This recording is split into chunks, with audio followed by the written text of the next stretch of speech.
doing today? Hi. I'm doing good. Look, when I saw this at Tiff, I was like, Hedda is so damn messy. It's ridiculous. Okay. But I'm absolutely here for it. And I feel like it's a role that we really don't get to play someone that's like messy and beautiful, but like trying to seek control. I want to know for you, like, what did it mean being able to bring a character like this to the screen? Oh gosh. I mean, it meant so much. Firstly, it meant I got to reteam with Nia DaCosta, who's my good friend and also longtime collaborator. And I'm so grateful to Nia as a filmmaker, obviously because it means that I get to play an iconic role like this. But more than that, I think she's someone who feels determined to center Black women inside of narratives and allow them the space to be all of the things that we can be and all of the things that we haven't gotten the opportunity to be on screens nearly as much as we should have been able to. And it was just, a delight. I think that Hedda is a really complicated, woman, and I'm always hungry to play those characters, but then to take this beloved play and to really reimagine it in Nia's image and our image collectively, it was such a gift to get to do.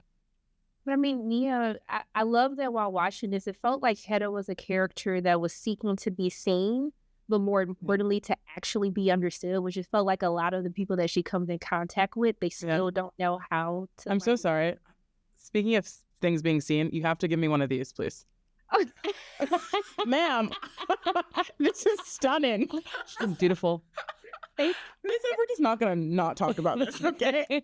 Iconic. Okay, I'm sorry. You can continue. I just wanted to make sure that was on the record because this needs to be seen. You made me think. I was like, oh, Lord, I did something wrong. Okay. Everything's right, girl.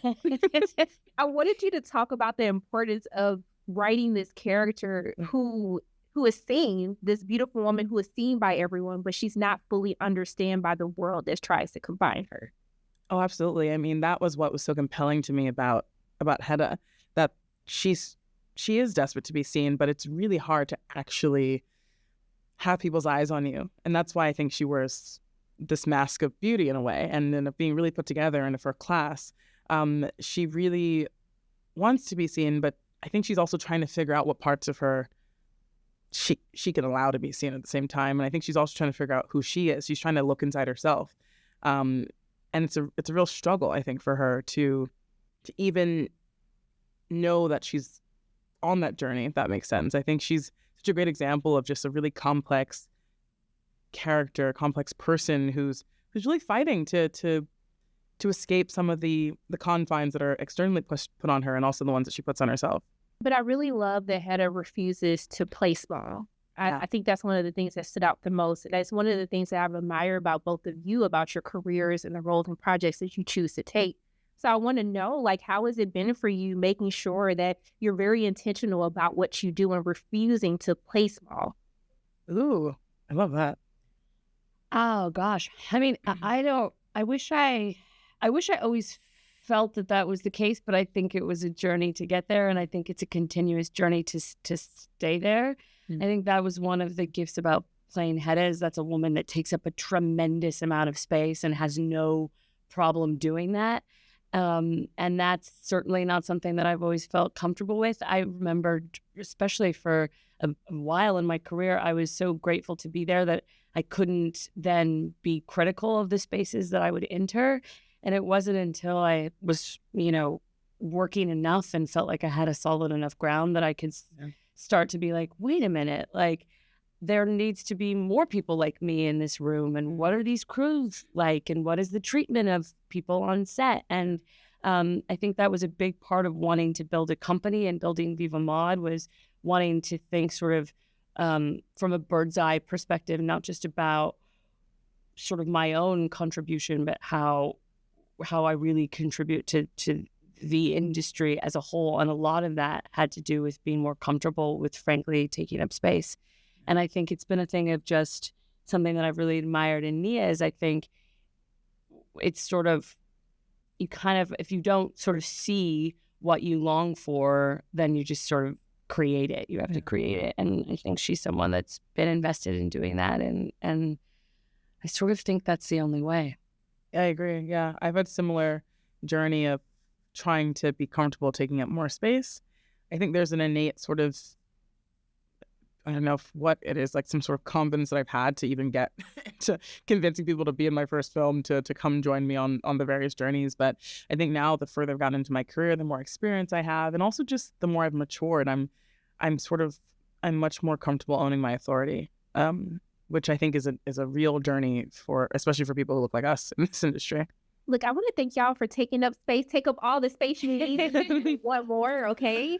But thank you so much for taking time out of your day to speak with me. I appreciate y'all. I'm just sending so much love and light both your ways. Thank you so much. Thank you. How both of y'all doing today? Good. How are you? I'm doing good, okay? I'm alive today. We woke up today. It's going to be a good day. Yeah, it's a win. That's something positive. We got up. We put on clothes today. That's the win for the day. I'm with you. One of the things that I love about your character, Nina, is it almost feels like her intellect is her weapon, but also too, it feels like it's her weakness at the same time.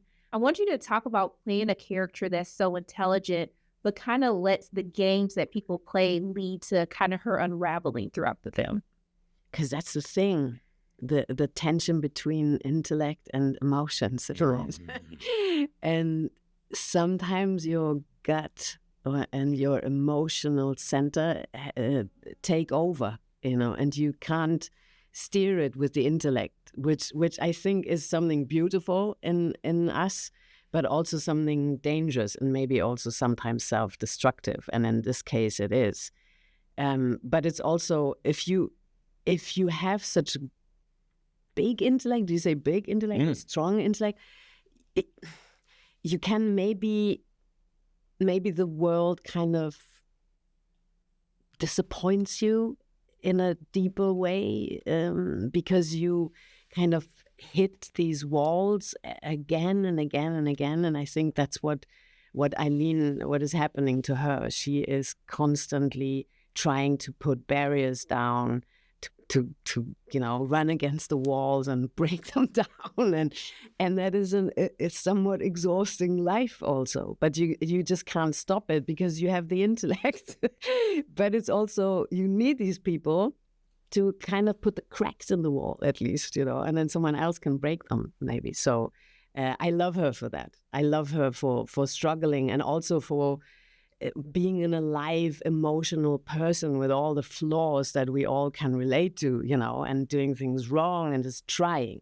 She's trying, and that I love about her. That's just reminding me, there's that expression, the thinking man is the sad man. And it's like that. Hey, it's the more you think about the world, oh my God. It's so, yeah. What I find fascinating about your character, Tom, is his need, his desperate need for validation, right? It almost feels like he wants to be this certain person, but he knows that in order to achieve what he wants, he has to kind of play the game. I want you to talk about being able to play a man, because we don't always get to see men desperately seeking other people's approval, especially in this time period. Yeah, which is funny, right? Because we all feel it, right? It doesn't matter. You're right. It's rare to see a man presented in that way, and to show that part of men that exists both in men and women. I loved playing George so much because he gave me the opportunity to go far away from myself in terms of where he's coming from and his thought process, what he wants, this sort of huge privilege that he has. He just believes women are beneath him. He is superior just by being a man. What's amazing about this piece is that he is challenged in every single moment of this film by his own wife, who is far more intelligent and powerful than he is, but he's constantly sort of doesn't really see that. He's blinded by what he thinks she is. But then when Eileen Lovborg turns up, and she has an intellect far superior to him, and he could never even dream of achieving what she has created, that challenges him on even more of a level of thinking, how has this woman achieved this? But that ambition there is something, it's funny because I went far away from myself to play George, and it was a journey as an actor I really loved. But what I found super interesting was realizing in these moments, we're so similar in that way of feeling an imposter syndrome, of feeling I'm not good enough. How can I be? God, if I could just have that, if I could just have that, why can't I be more like that person? That's something we all feel, you know, and I found it incredibly interesting to go that far away from myself, only to realize he was far closer to me than I thought. Just not the bit about thinking women are beneath you. Okay. Yes, let's just clear that up. Okay. Let's just clear that right up. Look, I want to thank the both of you so much for taking time out of your day to speak with me. I appreciate you, and I'm sending so much love and light both your ways. Oh, Have a great day. and to you. Thank you. so much. Same to you.